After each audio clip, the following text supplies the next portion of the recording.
আসসালামু আলাইকুম, আমি তানভীর মাহমুদ। ডেটা প্রিপ্রসেসিং এ এটা লাস্ট ভিডিও। এখানে আমরা স্টাডি করব বাইনারাইজ দ্য ডেটা। আমাদের এখানে ডেটাটাকে বাইনারাইজ করে দেওয়া হবে।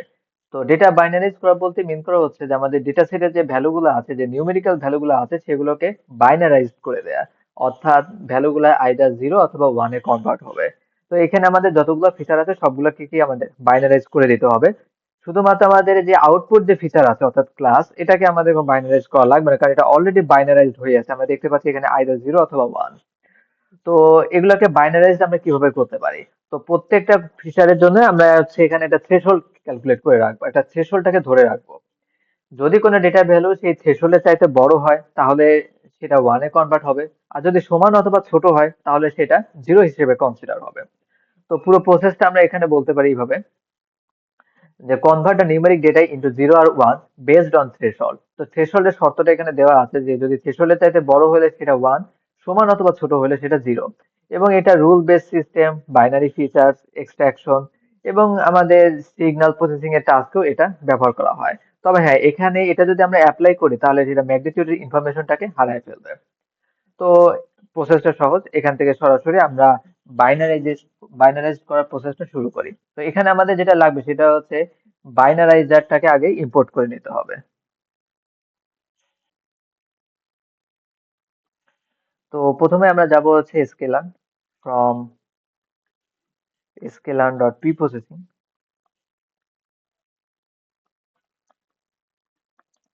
Import binarizer, BINARIZER, binarizer. তো আমরা একটা ভেরিয়েবল নিচ্ছি, বাইনারাইজার এক্স, বাইনারাইজার, শুধু বাইনারাইজার, এবং এখানে আমরা টুলটাকে মেনশন দিয়ে দিচ্ছি।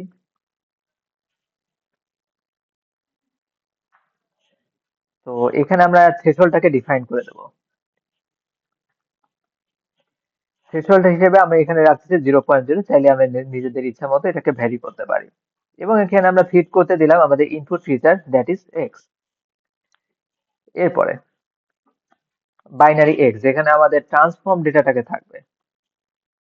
আমরা আর আই যে আর বাইনারাইজার এক্স এখানে রাখতেছি। তো এখানে আমরা ইউজ করব, আমরা আগে যে প্যারামিটার গুলোকে যে ভেরিয়েবলের মধ্যে স্টোর করা আছে সেই ভেরিয়েবলটাকে এখানে মেনশন দিলাম, দিয়ে সেখানে ট্রান্সফর্ম করতে দেওয়া হবে।